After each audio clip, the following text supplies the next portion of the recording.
একদিন তো এই বাড়ির গেট দিয়া কত রঙিন শাড়ি পরিয়া, কত আতর সুগন্ধি লাগায়া, কত লোকে আপ্যায়ন করে এই বাড়ির গেট দিয়া তোমাকে ঢুকাইছে।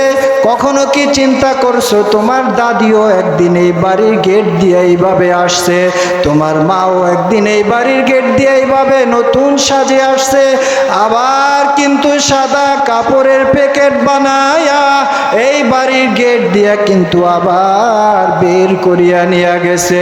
ছেলে কান্না করছে, মেয়ে কান্না করছে, দুনিয়া কাউকে থাকতে দেয় না, দিবিও না, ক্ষণস্থায়ী জিন্দেগি থাকার জায়গা না।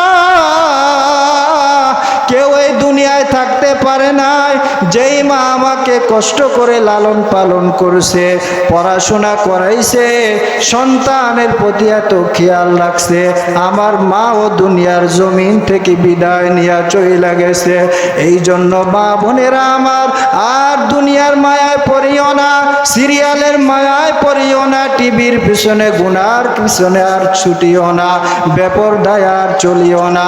নামাজের প্রতি, ইবাদত বন্দেগীর প্রতি, পরকালের প্রতি একটু অন্তরে ভয় নিয়া 2 দিনের দুনিয়া আদায় করার চেষ্টা করো।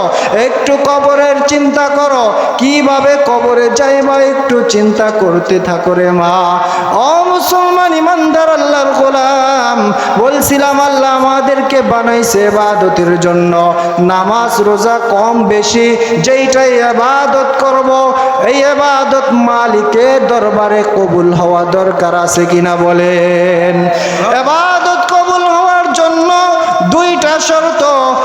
1 নাম্বার শর্ত হচ্ছে ইবাদত করতে হবে ইখলাস নিয়ে। 2 নাম্বার শর্ত শরীয়ত মেনে ইবাদত করতে হবে। এই 2টা মেনে যদি বান্দা ইবাদত করে, ওই ইবাদত বান্দা আল্লাহ তাআলার কাছে গ্রহণযোগ্য হবে। 1 নাম্বার হচ্ছে ইখলাস। ইখলাস কি জিনিস? একমাত্র আল্লাহর সন্তুষ্টির জন্যই কি করা? ইবাদত করা। একটা সিজদা দিবেন আল্লাহর সন্তুষ্টির জন্য, একটা ভালো কাজ করবেন মালিকের সন্তুষ্টির জন্য, যেটাই করবেন আল্লাহর সন্তুষ্টির জন্য ইখলাস নিয়ে করবেন। আল্লাহ রাব্বুল আলামিন বলেন, ওয়া'আদাল্লাহুল্লাযীনা আমানু ওয়া আমিলুস সালিহাত লাহুম মাগফিরাতুন ওয়া আজরুন আযীম। যেই বান্দা ঈমান আনছে, নেক আমল করছে, আমি আল্লাহ তাআলা ওয়াদা দিলাম ওই বান্দার জন্য আমি আল্লাহর পক্ষ থেকে ক্ষমা রয়েছে, ওই বান্দার জন্য আমি আল্লাহ তাআলা বড় নিয়ামতের ব্যবস্থা করে রেখে দিয়েছে। এই জন্য মুসলমান ভাইরা আমার, ইবাদতটা করতে হবে ইখলাস নিয়ে। ইখলাস ছাড়া ইবাদত কবুল হবে না।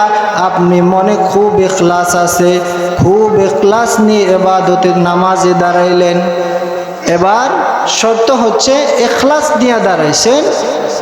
দ্বিতীয় শর্ত বলছি কি, শরীয়ত মেনে ইবাদত করা। মাগরিবের নামাজ কয় রাকাত? 5 রাকাত। ফরজ নামাজ 3 রাকাত।